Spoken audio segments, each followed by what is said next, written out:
Oh.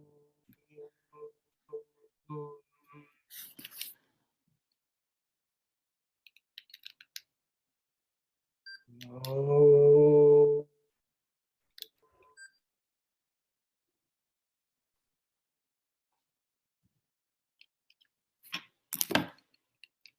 Oh.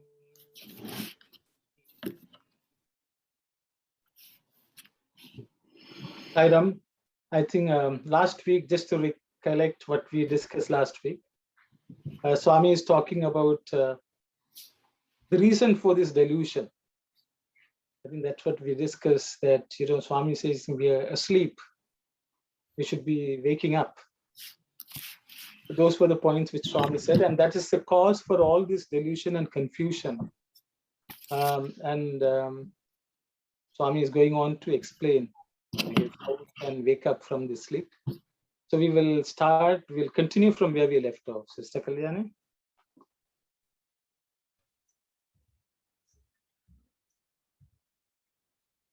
Bhakta, how then did this delusion come about? Swami, you slept and so you dreamed. You slept the sleep of Ajnana and Moha, so you dreamed the samsara. Awake and you will have no more dreams. When the dream is gone, the delusion also goes. Bhakta, Swami, what is this ignorance? What are its characteristics? How does it operate? Swami, that which is attached to the body and feels as I is the jiva. The jiva is outward faced. It believes all this mutable jagat and samsara. It is immersed in both. When the jiva ignores its advaita swarupa and forgets it, we call it ajnana. Is that clear? So I think we were discussing this briefly last week also. So I will open it up for any comments you may have.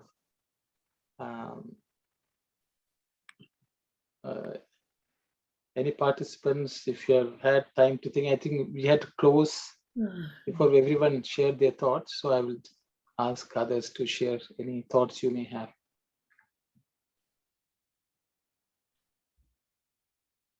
Sairam, may I take you to the previous paragraph and ask you one question, brother?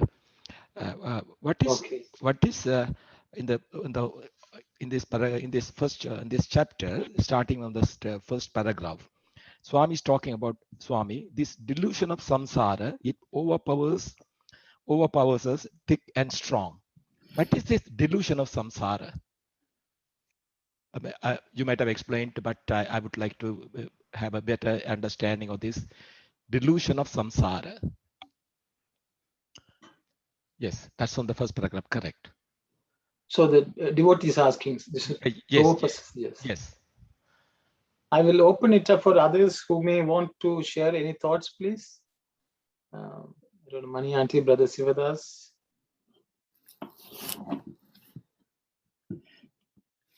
Sairam, whatever that we see, feel through the five senses, all that but we experience are all samsara. Because in true nature, we are Sajjidananda, Parabrahma.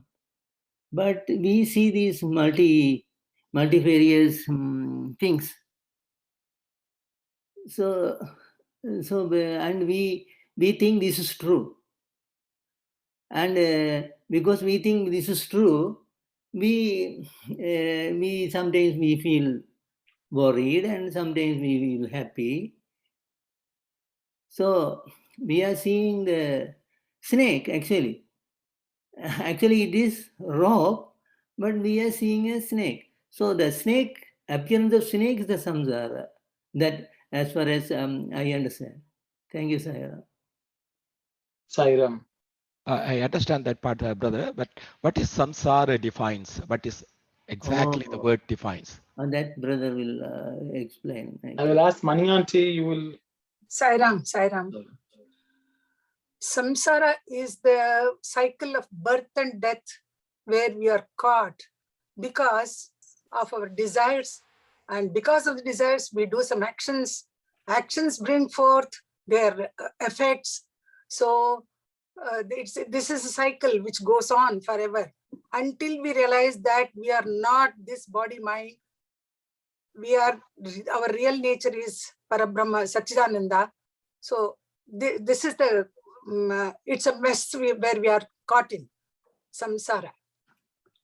Samsarati iti samsaraha. It goes on rolling. Rolling in the sense that revolving or going round and round. Round and round it goes. What is going on round and round? Birth and death. Why birth and death? Because we are doing our actions, and actions are bringing forth their effects. So karma is created there. According to our past karma, we have to take birth and then exhaust all our karmas. So this is samsara in which we are found. Sairam. Okay, thank you, sister. Can I add some? Swami mentioned samsara on his first bhajan, Dustara Bhavasagara Taranam. Get hold of a feet of a guru to overcome the cycle of birth and death. Am I right? Yeah, Thank you. yeah, that's good. Yeah. Yeah, samsara is like a Bhavasagara. It is a huge ocean. Sairam.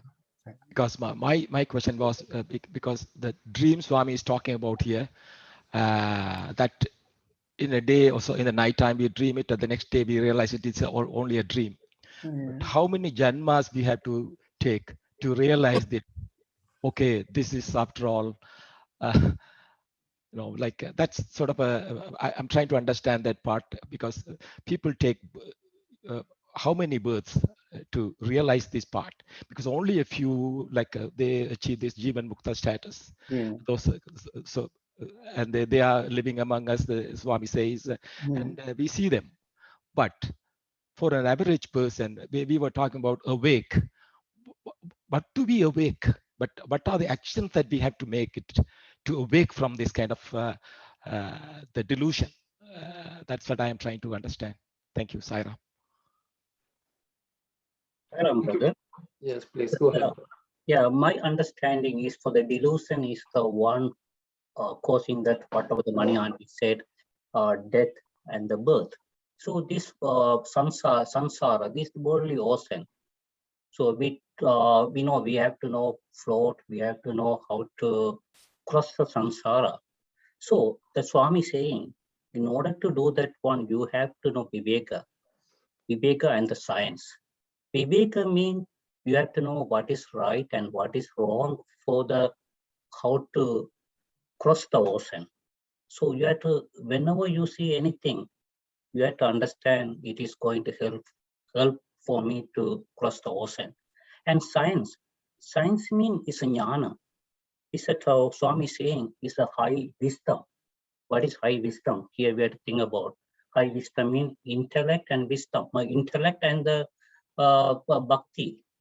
When you have that kind of thing, wisdom, that high wisdom, that means bhakti and jnana, definitely you can come out from the delusion. Thank you, Saira. Thank you very much, brother. Anyone else would like to comment? Sir, I think Brother Surya Kumar's point, we can use it actually. So we have to resort to the holy feet of Guru, because he will only through his grace, he will reveal to us. He will reveal to us that whatever that you see is impermanent, and you yourself are the truth. Baba is saying that here, but we may not understand. Even Baba saying in the latter part of the discourse and the writing, Baba is saying that we will not be able to understand this because of we are within the time and space limit. So only through the infinite grace of our Lord or Guru can we get this cleared actually. So that's what I could say. Thank you, sir. Thank you very much. Saira, Yes. No, I would like to ask Brother Shivara said, it's God's grace, Swami's grace is very important to understand this. What Brother Arul has been, his question, to give a satisfactory answer, or even for us, we are also in the same situation. So to find a satisfactory answer is not very easy at our level or our state of this thing. But as Brother Shiva said, Swami's grace is most important. And also from what we learn from those who have this Advaita Darshanam, those great jnanis, it's ultimately it's God's grace is essential for everyone, but to get to that level, we have to go through so many process, so many sadhanas. We had to basically what I'm trying to say is, we have to get rid of desires, Arishad workers, and all those things. So at our level, for that question, I don't think we can find a satisfactory answer. Saira. Thank you very much, brother. Anyone else would like to comment?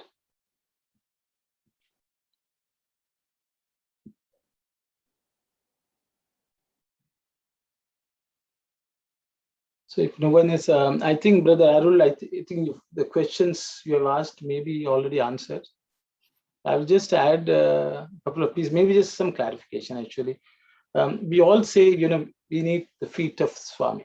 I think that's Brother Surya Kumar spoke, Manasa Bhajare Guru Charanam.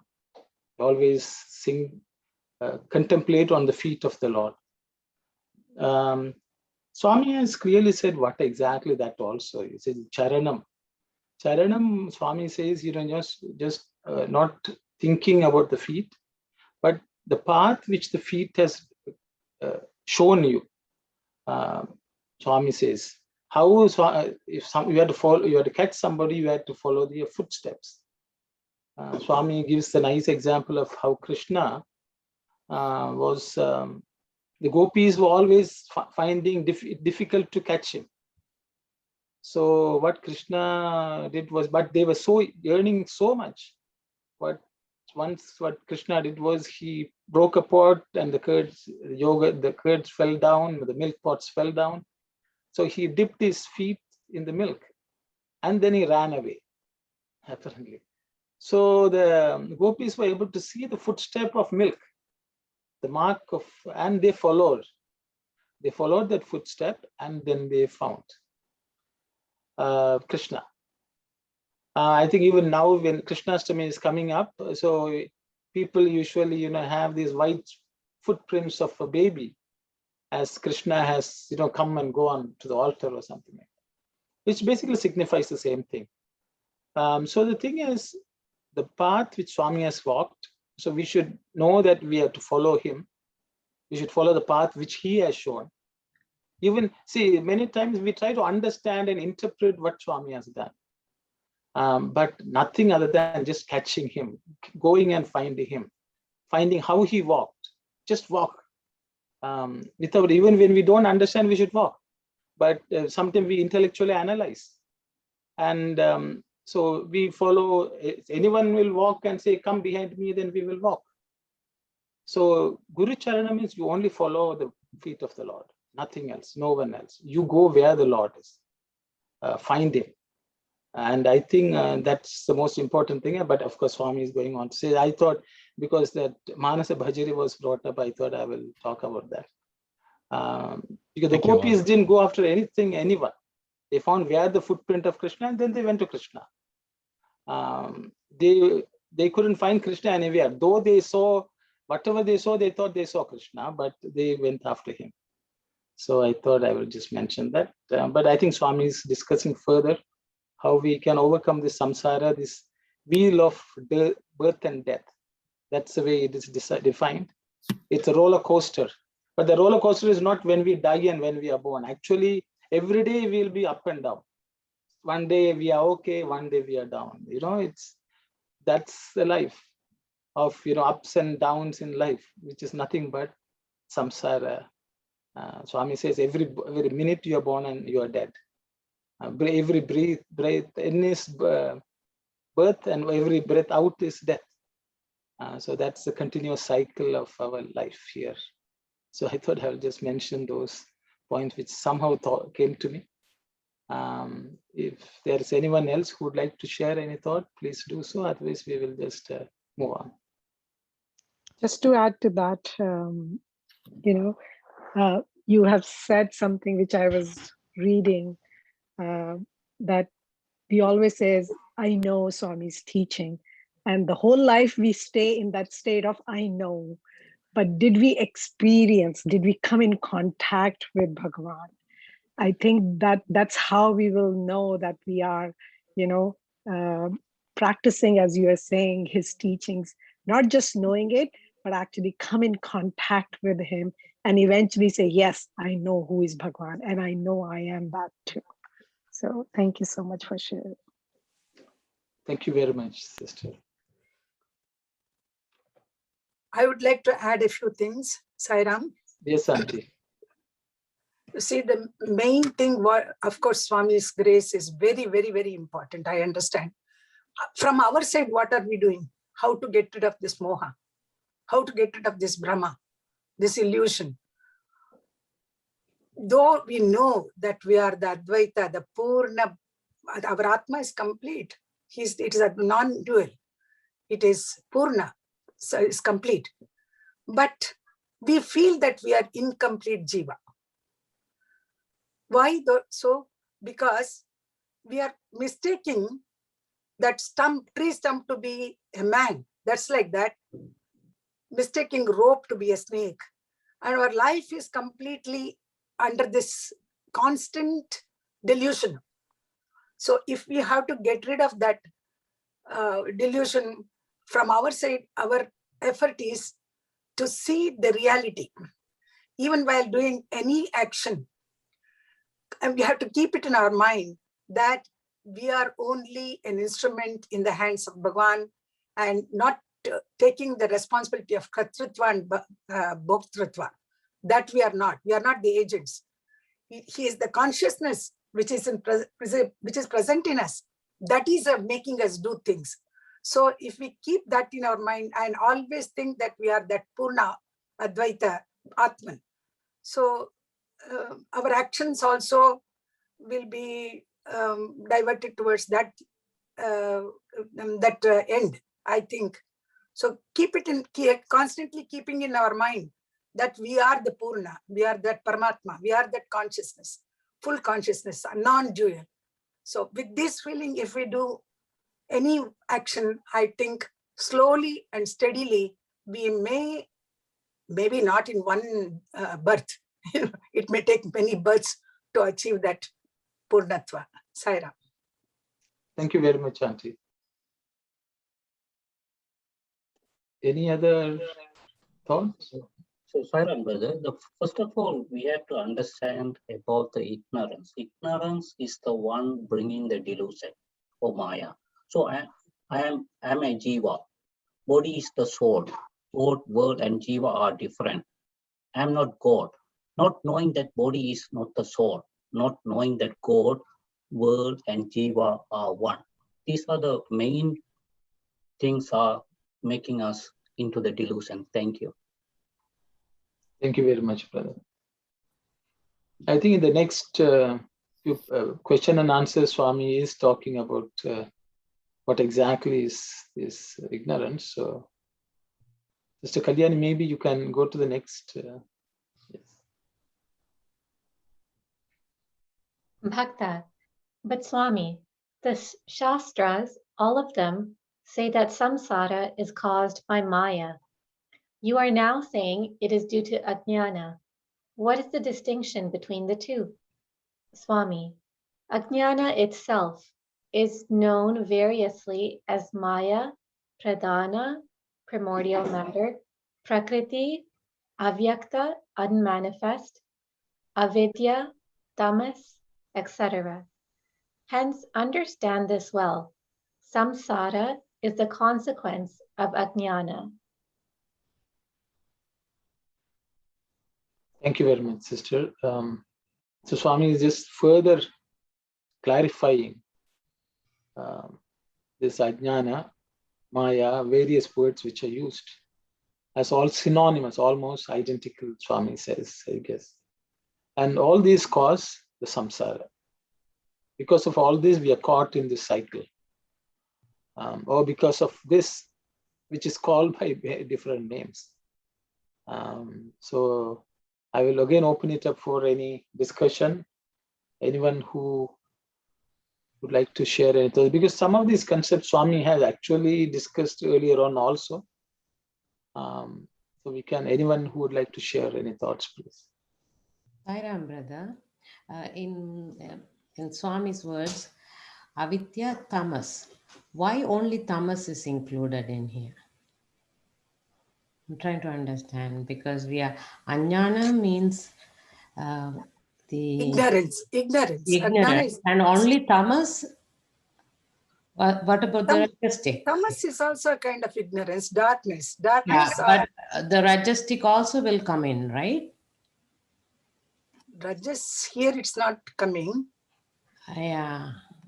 Actually, I would like to say that the two names, Bhagawan has given many names, Maya, Pradhana, Prakriti, Avyakta, Avidya, Tamas. All these are synonyms, as Arun said.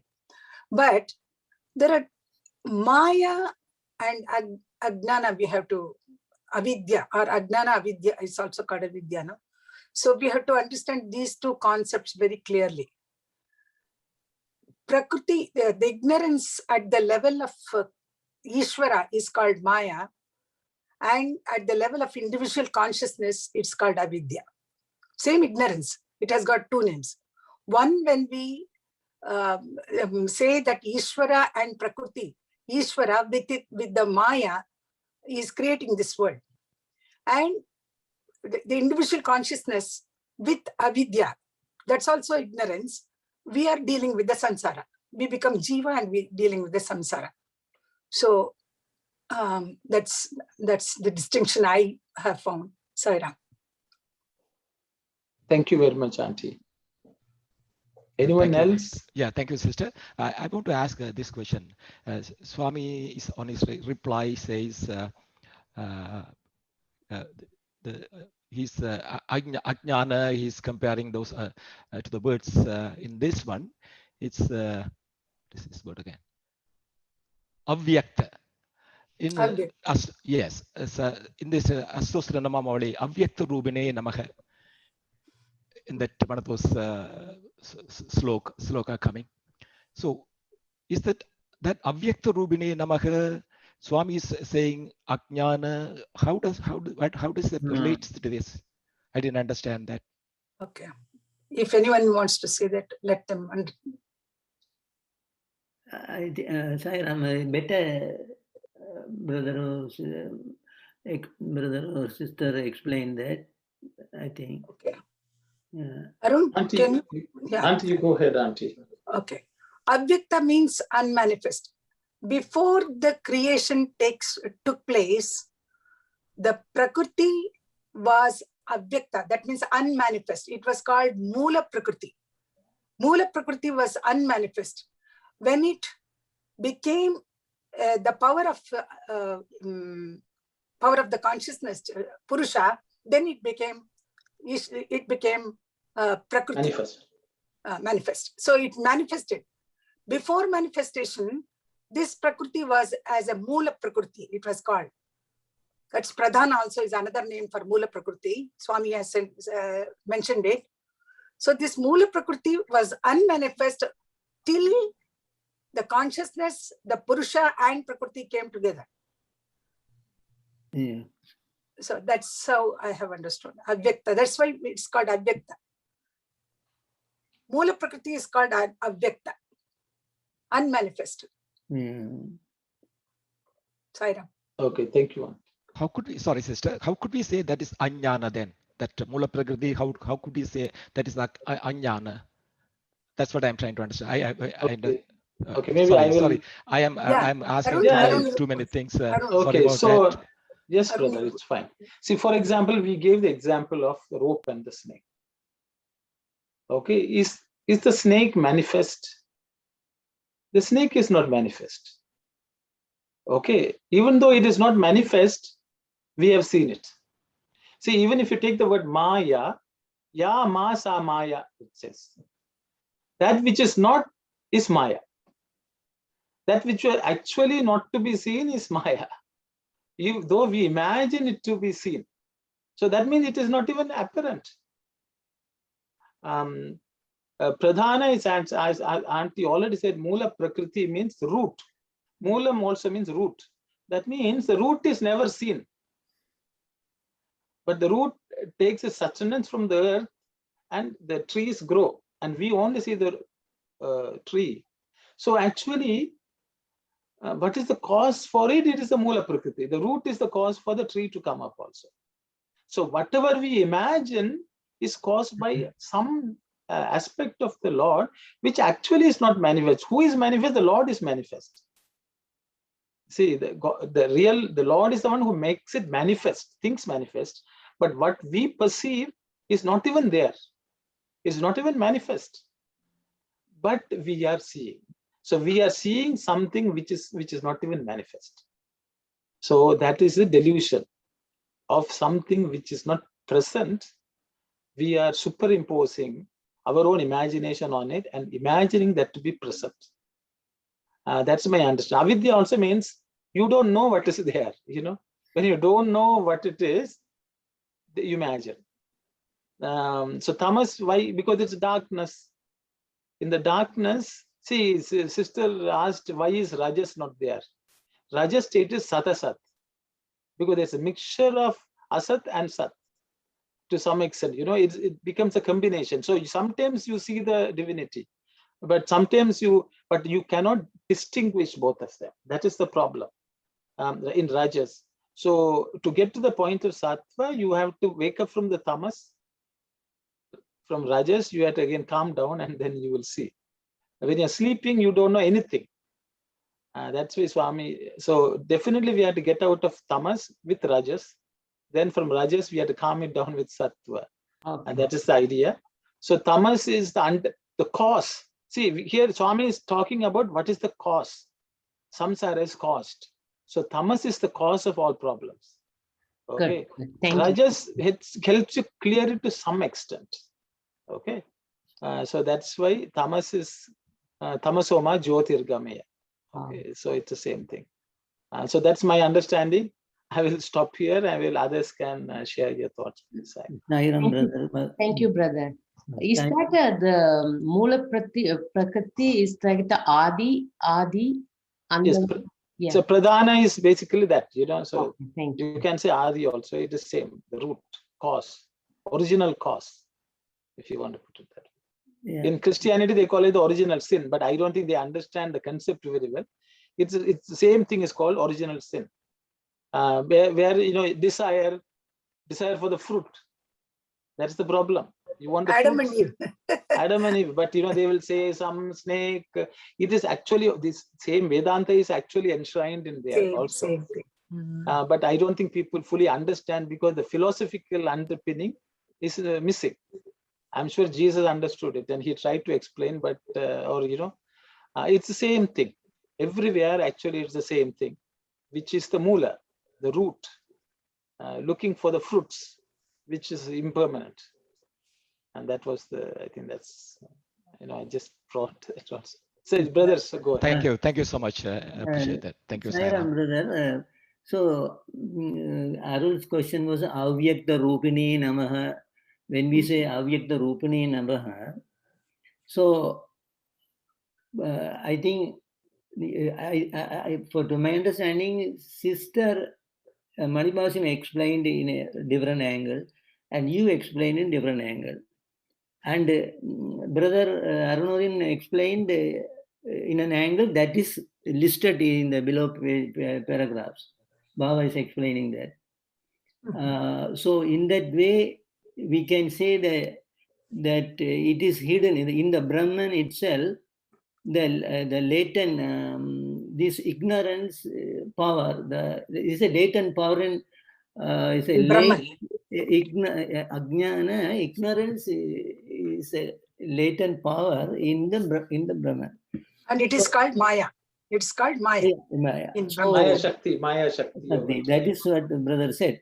Now, for Arul's that stotram, we can take sister explanation. Avyakta Rupini. Still, Baba is, even though Baba looks manifest to our eyes, he is in fact not, he is unmanifest. That's what is. Manimasham, can you please explain what is that in the Sostra really mean?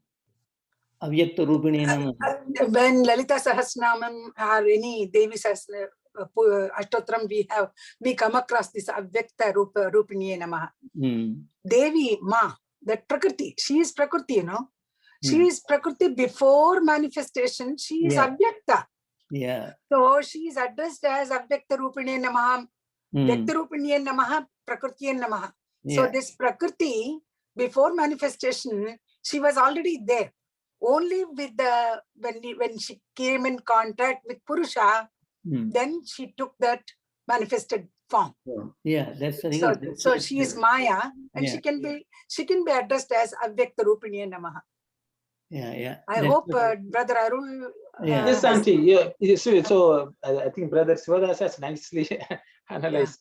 Auntie said one piece, I said the other piece. Both put together is the real truth, as Swami will say. You know. The Thank thing you is, so much. So the thing is, the real God is also not apparent, as Brother Sivadas nicely said. Even though you see the form of Swami, the full glory of Swami is not manifest.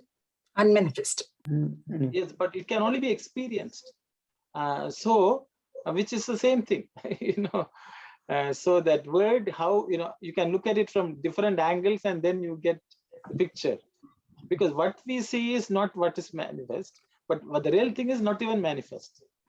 That is why we imagine. Because we can't really see and know the real God, but we are able to see God through the senses He has given.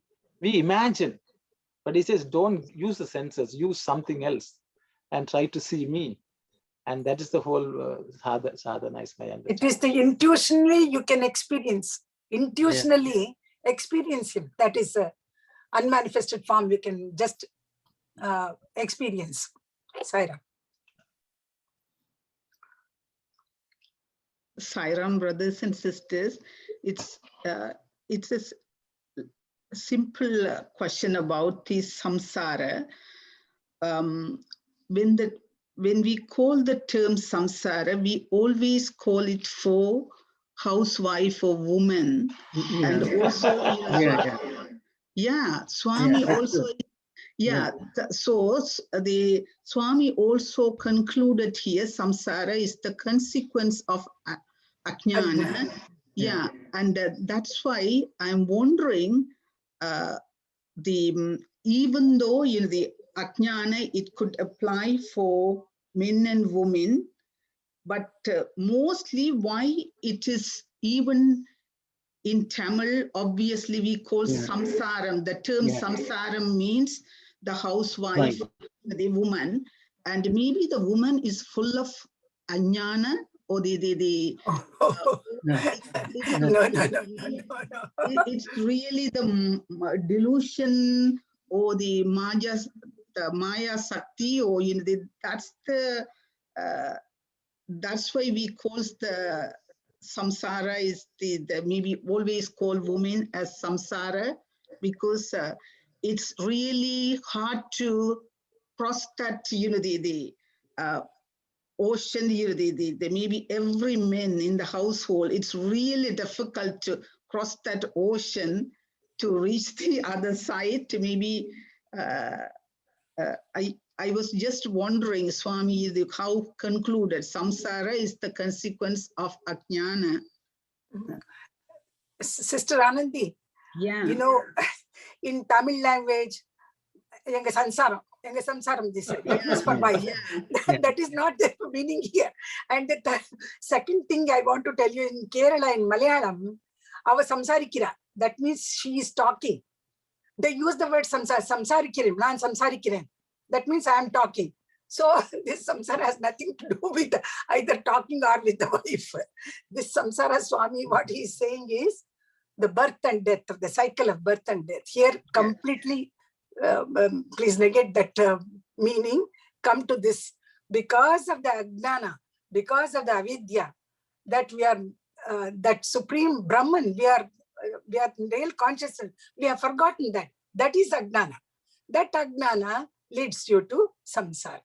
Sairam. Okay, thank you so much. I thought whether there would be any connection. No. Sorry about it.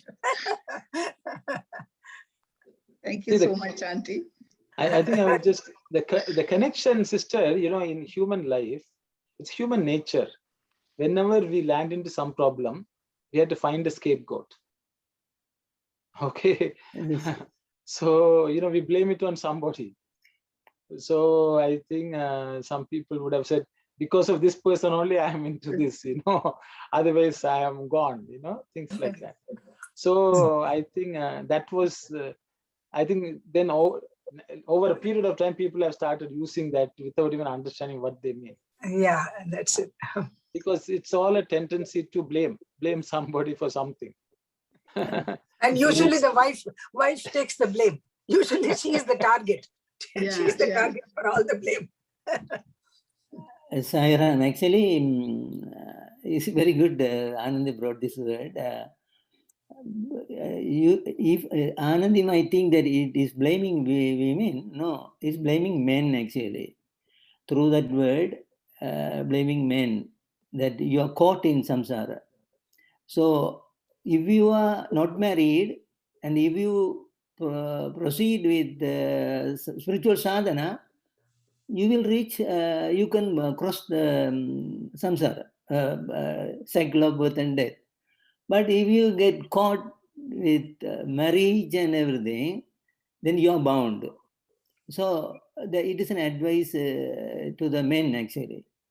That is a slight angle of meaning that I think brother agreed. I think this is at least a degree of that meaning. This is what I was understanding right from the beginning, but maybe wrong actually. But this is what, some connection. There is some connection between this and that. Thank you, Zaira.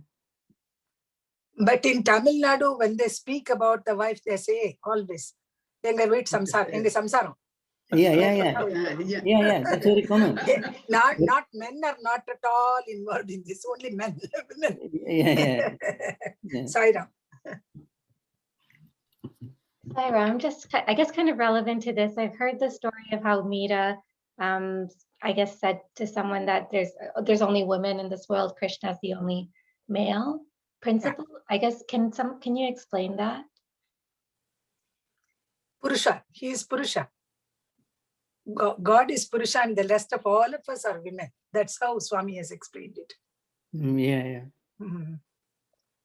So, yeah, as long as we are all Prakriti, you know, we are all considered Prakriti. I think when Dharmavani also we saw, you know, because God says all created beings are actually women.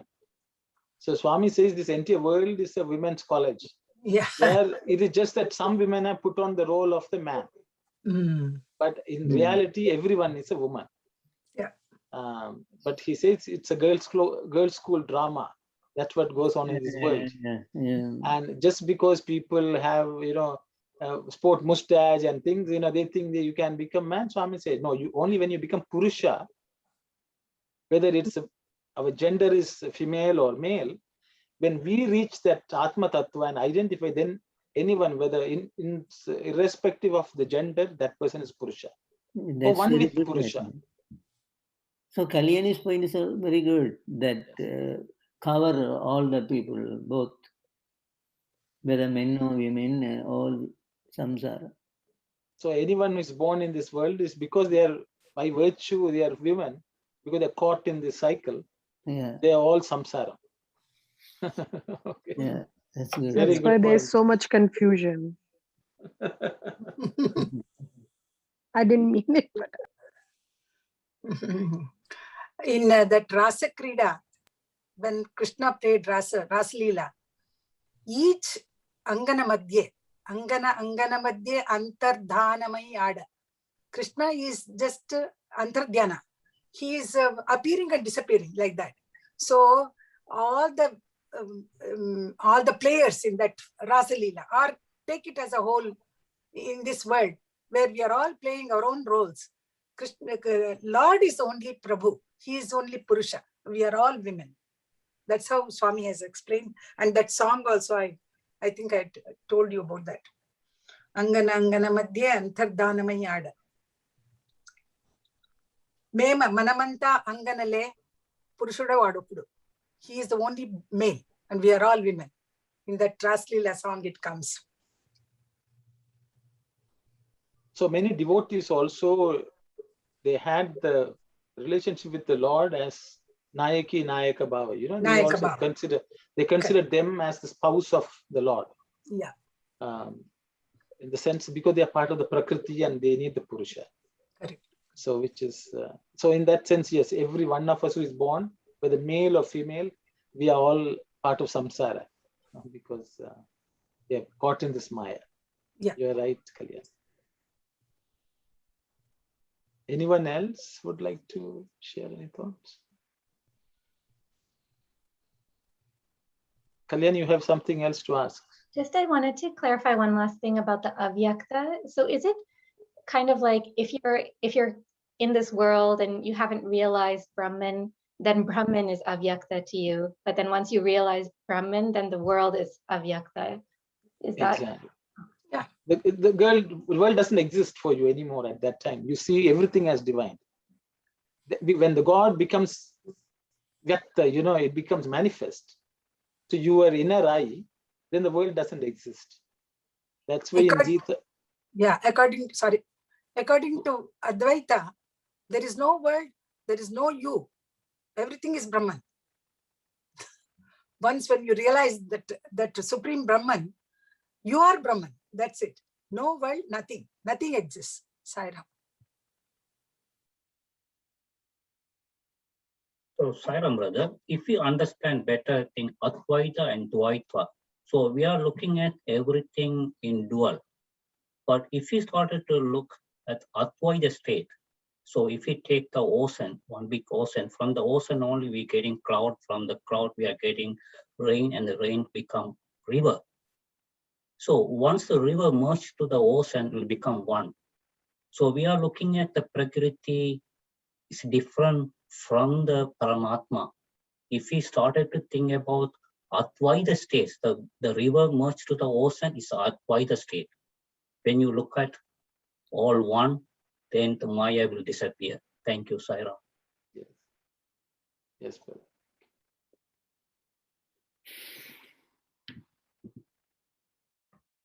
Yes, Kalyan, you okay? Then maybe we can move on. Yeah. Bhakta, how can Ajnana produce this samsara? I want to know, Gurudeva, from you. Swami, know that Ajnana has two powers, Avarana Shakti and Vikshepa Shakti, the veiling power and the projecting power. It veils the reality and projects upon it the unreal. The Avarana Shakti also acts in two different ways, Asattavarana and Abhan Avarana. When a jnani and an ajnani meet, though the jnani teaches that the Atma is one and non-dual, the ajnani denies it. He cannot grasp the reality so easily. Even when he hears the truth, he has not got the faith and the steadfastness to imbibe it, and he will dismiss it with a shrug of indifference. This is the Asat Avarana. Now about the Abhan Avarana. Even when the person believes by his study of the Shastras and by the grace of providence that there is non-dual Atma, he dismisses it as non-existent, carried away by cursory and superficial arguments. Though he has chit, or the consciousness, which is aware of that very thing which he denies, the moha makes him declare that it is non-existent. This is the sinister role of Abhan Avarana. Thank you very much. Kalyani, it is Abhasavarana. In Telugu, Swami has written Abhasavarana, not Abhanavarana. Okay, sorry about that. Correct, please correct it. Abhasa. Chitta Bhasa, Chitta Bhasa. Actually, Swami has already touched it. Yeah. The Abhasavarana is a reflection. Projection.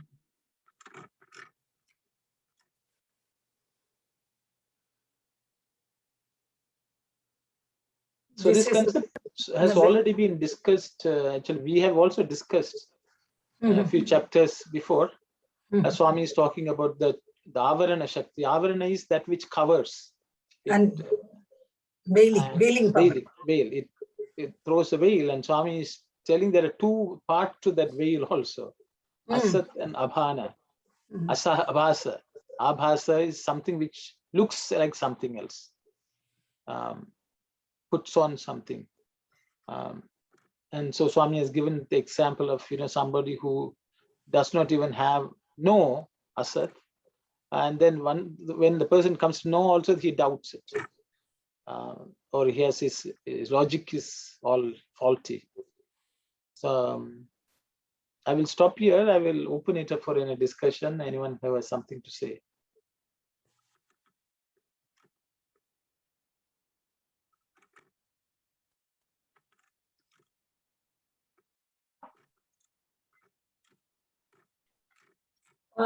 For Abhasa Avarana, I would like to read it in Telugu.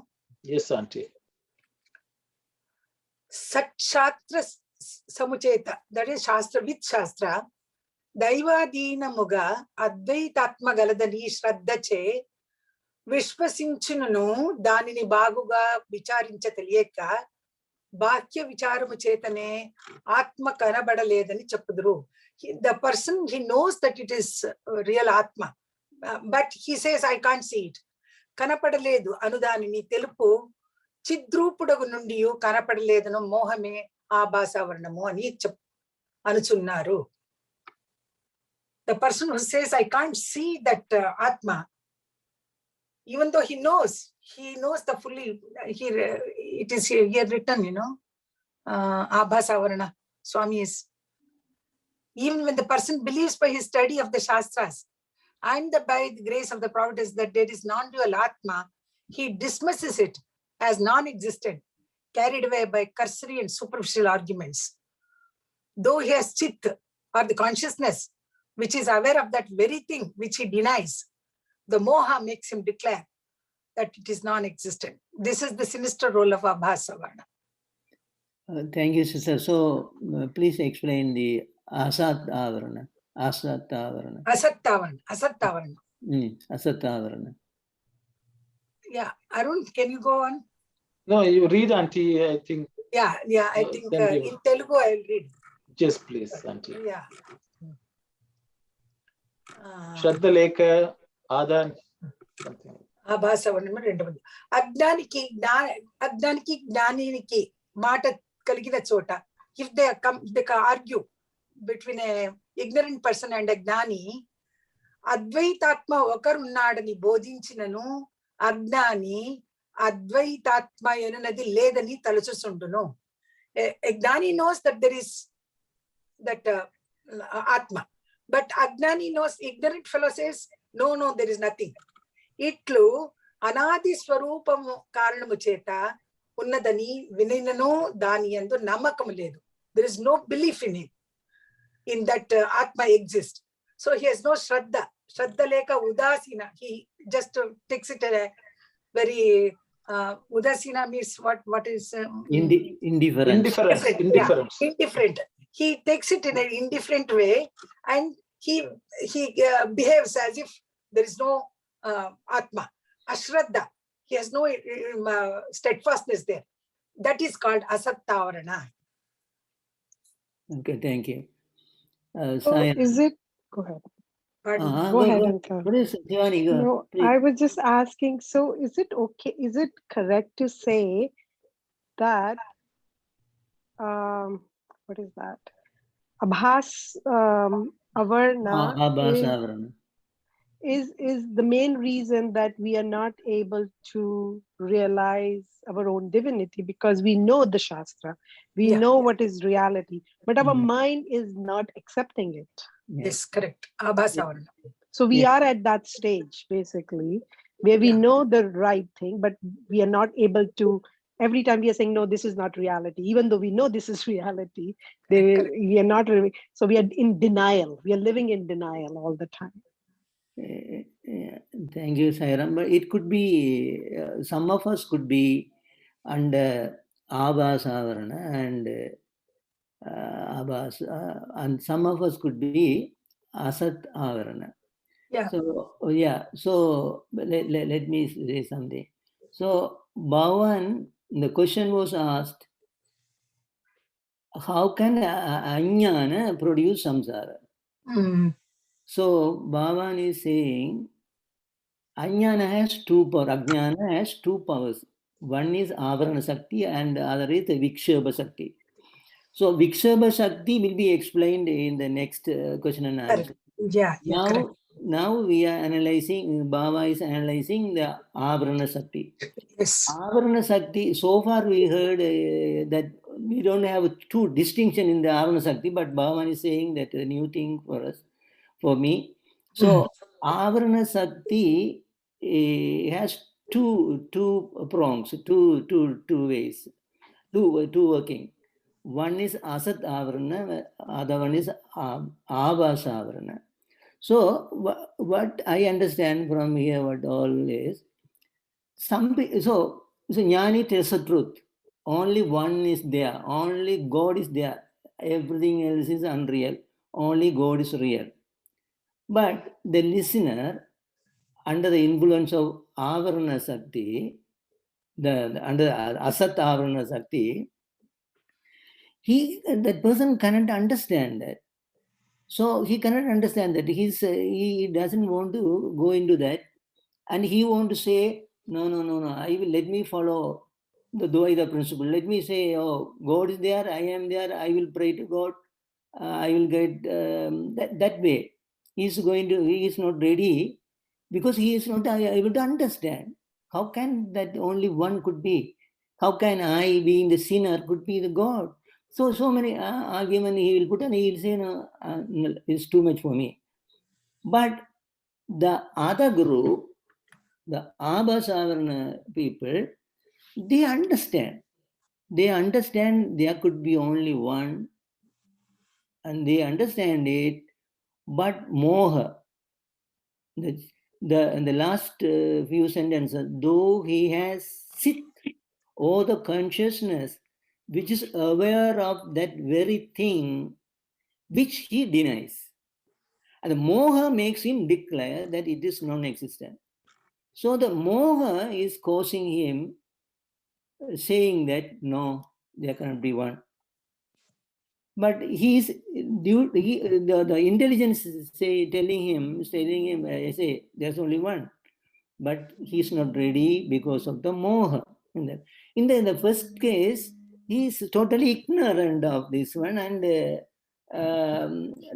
first thing we read it when the Jnani and the Ajnani meet.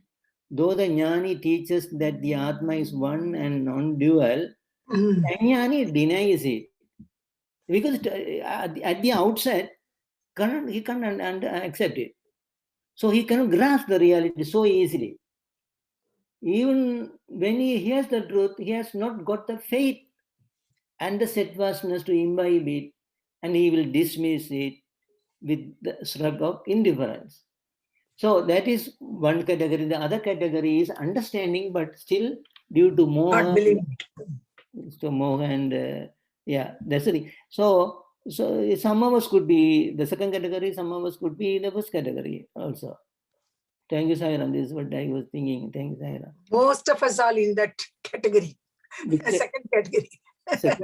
yeah, Baba's people are under second category. Yeah, but in our our vernacular religions, they are talking about Dvaita only. They didn't believe and they don't ready to accept. They are Siddhantam and they say Dvaitam, only the fact and the truth. And this is all Maya. When you say Jiva and God is Jiva Brahma and what is that in the Viveka Sudamani? Yeah. Jiva Brahmaikya. Jiva Brahmaikya Bhava. Abhava. So that is that they cannot accept it. Thank you, Zaira. Sairam. Yeah. Sairam. Thank you, Auntie, and thank you, Brother Sivadas. Anyone else would like to share any thought, please? I would just like to add one point. Sivadas has very clearly explained all those nuances and differences.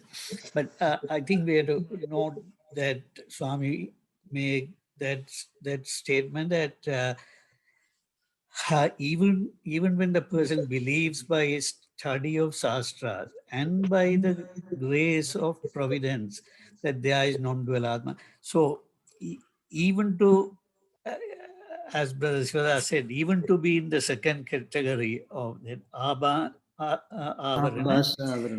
even for that, God's grace is at least to some of God's, unless you have some of God's grace, Swami's grace, you won't, we can't be even in that category. Yeah, that's what my understanding. Yeah, that's very good actually. Yeah.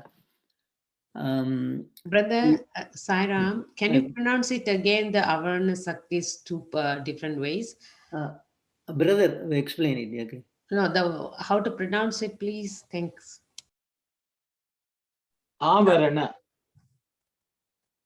So Asat Avarana, Abhas Avarana. Okay, thank you, Sairam. Sorry, I have a question. Sorry, Sister Kalyani, you go ahead, please. Okay. Okay. So we are talking about this moha. The moha makes him declare that it is non-existent. What moha here? What is that moha?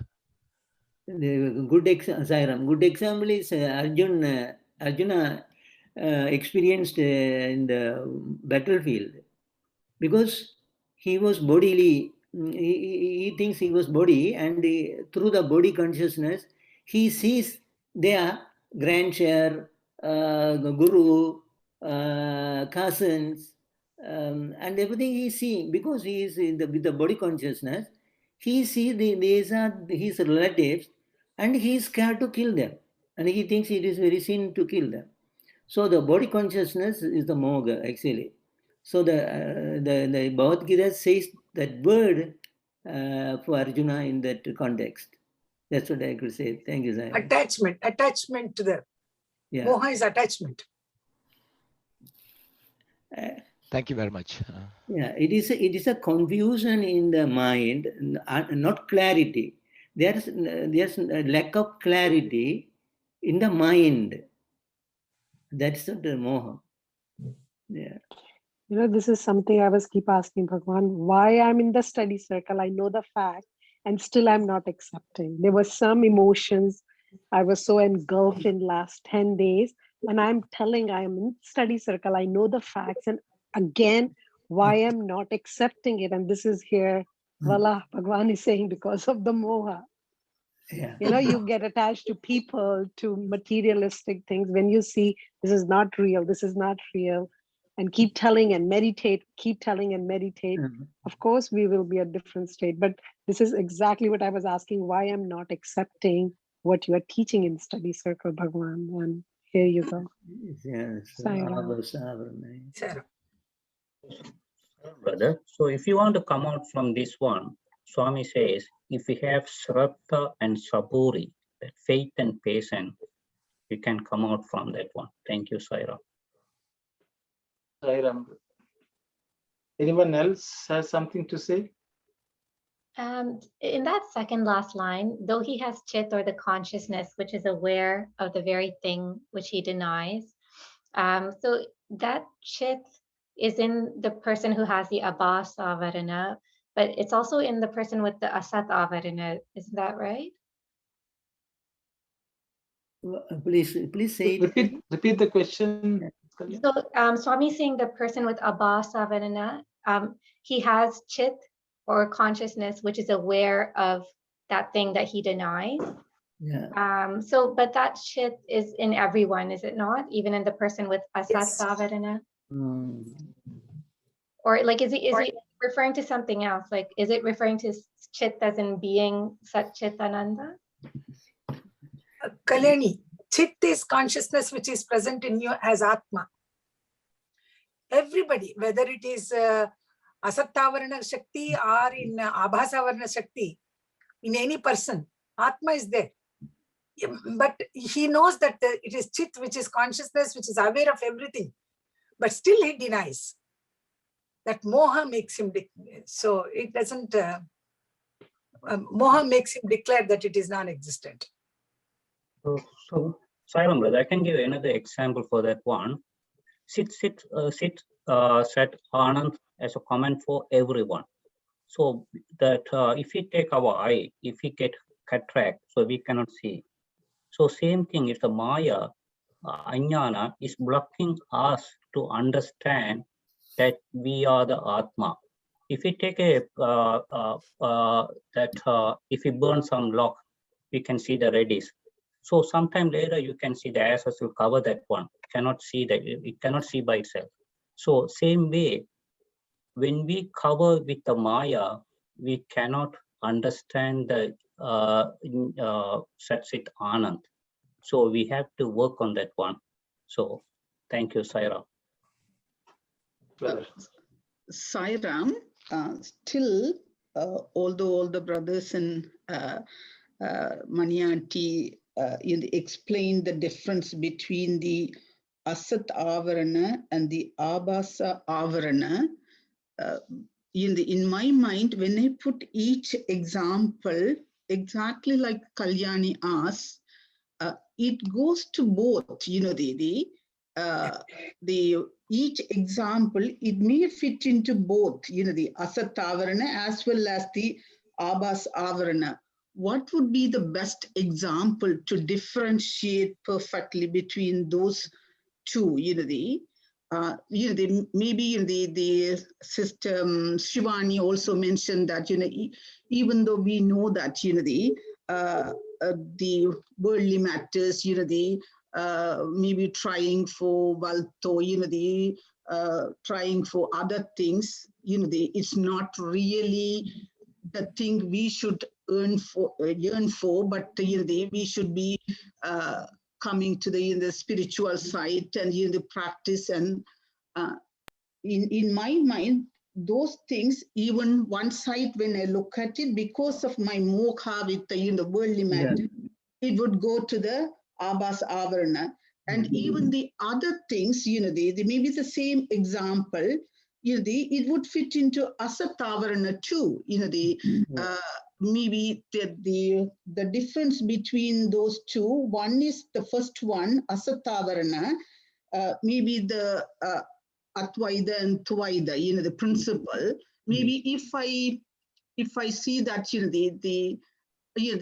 maybe right now I'm not, really, I'm not God, I'm, the little different from God, or, I'm very different from God, So each example, maybe at my level, I wouldn't say the others, but at my level, I would say each example, it would fit into nicely for both Asat Avarana and the Abhas Avarana. Is there any good example you should differentiate these two as clear cut? Maybe when we say black and white, the examples to differentiate these two, these Saktis, the Asat Avarana Sakti and the Abhas Avarana Sakti. Sairam sister, there's a word for Asat Avarana. The line is, he cannot grasp the reality so easily. That's a difference.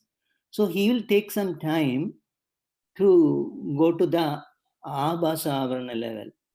So so easily, so it takes time. Everybody has a different pace. So the first category people, they cannot grasp the reality so easily. Even when he has the truth, he has not got the faith and steadfastness. So as you said, in the second example is clear. The sit is same. Andy Manibhashyam said, sit is here and there. That's okay. The moha part is in the second category. And he understands, he believes, okay, Baba is saying there are only one, and he believes it. Shastra says he believes it. Shastra says, Guru says that there's only one, and he believes it. And he wants to practice it, but he's unable to practice it because of the moha, infatuation, attachment, like that. So that's the thing. That's the thing that I could say here, and others can say that. Thank you, sir. I think no, that's right. If there's no if we don't have the grace of God, we can't even accept intellectually even of this Advaita principle. Yeah. Even to at least to understand and accept intellectually and mentally, even for that, we need God's grace. I can, brothers, yours will understand better, but I can say my example. So, we have been learning Saiva Siddhanta for long, and so that is almost quite a philosophy. Even at that time, I have studied Advaita, but I couldn't even accept even a little bit. I totally rejected it. But after coming into Swami's fold only, at least Swami says, so then without any resistance, I accept it. At least mentally, intellectually, I accept it. And then I get a little bit better understanding with Swami's grace and teachings. But still, the moha is there. So we are all in the same category. So I thought this might give a little bit, throw some light on it. Thank you. That's good. Okay. Ram. I don't know. I see that a Satvarna is more, when we are more ritualistic. Like I see Bhagawan in the altar only. I know there is God, but that God stays in the altar, right? And I don't believe in that there is Atma this, but my job is to do prayers, and that's it. That's a first stage. And Abhasa Varna is with the study circle, with reading, with satsang, moving with sages, saints, and like-minded people. You create that awareness. You want to lift your consciousness to a level, but from time to time, this moha is, because I remember in one of the study circle, and it's so powerful, Brother Aruno, you said that the consciousness is not very strong. Mind is very strong. Consciousness tells you, but consciousness is not pushy. Consciousness doesn't push you. It tells you you're doing wrong, but the mind is so strong. So I think Abhasavarna is where our mind is overpowering our consciousness. That's how I don't know. I might be wrong, but that's how I am staying ritualistic. And the second stage is we are becoming spiritual, but not fully spiritual. Yeah, that's very good. Yeah. Sai Ram, from what I understanding is both category people are denying the existence of non-dual Atma, but the difference is the first category is because of due to Ajnana or ignorance. The second category is due to moha or attachment. Yeah, that way. So you can say. Sai Ram. When we undertake sinful acts, the quicker we get rid of the sinful acts, quicker we try to understand the oneness. So that is, so it is a stage actually, in all stages. So gradually we will be moving now. That's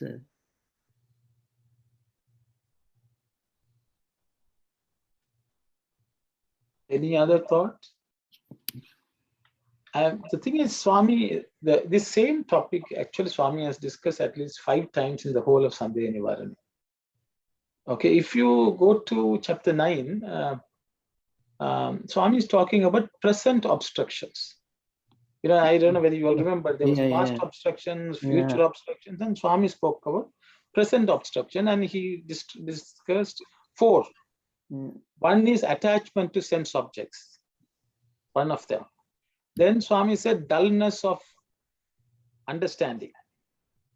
Then he says cynical criticism. And then he says conceit. Okay, so this actually we discussed this. Dullness of understanding, I think the same, I think we discussed some examples. Dullness of understanding means some people will say, Sai Baba is saying God, it cannot be true, and then they will walk away. That means, they don't want to even try, they don't want to even try to understand what is being said. Then Asatavarana. It is Asatavarana. You don't even just discard, something you read and you say it cannot be true. But even after coming to Swami, if somebody says Swami has said this, sometimes people don't want to read that. So, if you say, you should not meet Swami has said, they will say Swami has never said. They don't even have the, because the attachment to sense objects such, they don't want to go there, because if they go there, then they can't deal with the problem. Okay, so they discount it. They say, I don't want to know about it also. So, Asatavarana. Even if you believe Swami, then you don't want certain things to be heard, because it makes life difficult. So, sense objects. Then comes, Swami says, we attribute wrong meanings to what God has said. That is cynical criticism. Sometimes, Swami couldn't have said that. Maybe Swami said something else. Even when we understand, we try to come up with our mind. As Shivan said, mind will come up with some logic, and we'll say he just could not have told that, because it goes against what we want to believe. What we want to believe, not what we believe, what we want to believe. So it is a problem which is abhasavarana, because our mind does want to see something else. Then Swami comes to the 4th one. He says, some people think we have read it all. Swami says, love or serval, I know what is it, and I am not going to spend. Because Swami has written an entire book on what is love. But, we say we don't need to know, don't read too much, we just practice. That kind of also, that's also abhasavarana, because Swami says, you have not, the study is not complete and properly. Bhaguga, Swami has used the word Bhaguga, I think Auntie can correct me. In which one? Which place is it? Abhasa Auntie. Abhasavarana. Swami is telling, you have to study it properly. Danini Bhaguga Vicharinchi Teliyaka. Correct. Swami says you have to properly analyze it and understand. Kanapadale. Kanapadaleedanu mohame. I did not see that. That is a moha. Yes. Chidrupudagu nundiyu, you are that Chidrupa, you are that Atma. But you say, I did not see. Kanapadaledu. And mohamu abhasavaranamu. I was going a little earlier. Shraddhache Visarinchi Nanu. Danini Bhaguga Vicharinchi Teliyaka. See, even though you believe. Yeah, correct. Even if you believe, you are not analyzed it properly and understood it properly. Because of that, the second avarana comes, abhasavarana, because you have not understood properly. For example, let's take the topic of formless. You should see Swami everywhere. Swami will say, first you see that you are not the body, then you can see. But people have an interpretation. Formless means take the picture away. This is abhasavarana. Because you have not studied the subject, you have not understood the subject. But people think they are already pandits, they can say, just remove the picture. See, Swami has spent so much explaining, they do not take they do not make the effort to study. And that's what Swami said, Bhaguga vicharinchi teliyaka. You have to inquire it completely, properly and understand. Yes, Auntie? Bahya vicharamu chetane. External. External. You're only doing superficial external analysis, but you have not properly analyzed it and understood and assimilated. So because of that, Swami says, abhasavarana comes. You imagine something which is not what was said by the Guru. So you attribute incorrect meanings, inappropriate meanings. Then abhasavarana comes in. Okay, so I think we discussed the same thing, chapter 9. I think if people go back and look at it, they will understand. That is little learning is a dangerous thing. That's correct. Yeah, sorry, time is up. Sri Ramakrishna Paramahamsa used to say many things in Tamil. In Tamil, they translated Varattu Vedandam, but I don't know the real word. Dry philosophy. Dry philosophy. Dry philosophy. Varattu Vedandam means dry philosophy. Yeah, so one person was saying, I am Brahman, I am Brahman, I am Brahman. And so one king was saying, I am Brahman. And he wanted to remove his queen from the throne and install a maiden in the palace, servant girl. So then there was chaos. So the preceptors were called in, and preceptors were thinking what the problem is here. So the preceptor said, see, you are saying that everything is Brahman, so wife and your servant is same. You are saying, okay, here is a cup of dung, cow dung. The cow dung was brought, and the preceptor asked, if everything is Brahman, eat this cow dung. He denied. How can I say you are ordering me? No. I mean, then he asked, can you eat? Then the preceptor changed himself into a pig and ate that cow dung. So these are called dry Vedanta. So that's the thing. Thank you, Sai Ram. His time is up. So I think we will. Yeah. You know why Bhagwan is keep repeating? Because he knew people like us will be in the study circle. That we have to keep repeating until we get it. Yeah. Yes, correct. Yeah, correct. so Swami has always told, I say the same thing. Sometimes people say Sai Baba is saying the same thing. He says if it's not understood, you have to keep on repeating until it's understood. Abhyasa will bring. Nana. Okay, so we will, from Abhasavarana, we'll go to Abhyasa. So We'll go to Abhyasa now. We'll close with Samastaloka and Shanti. Sai Ram. Sai Ram. Oh. Samastaloka sukhino bhavantu. Samastaloka sukhino bhavantu. Samastaloka sukhino bhavantu. Om Shanti, Shanti, Shanti. Sai Ram, everyone. Sai Ram, and thank you so much. Sai Thank Ram. you, Sai Ram.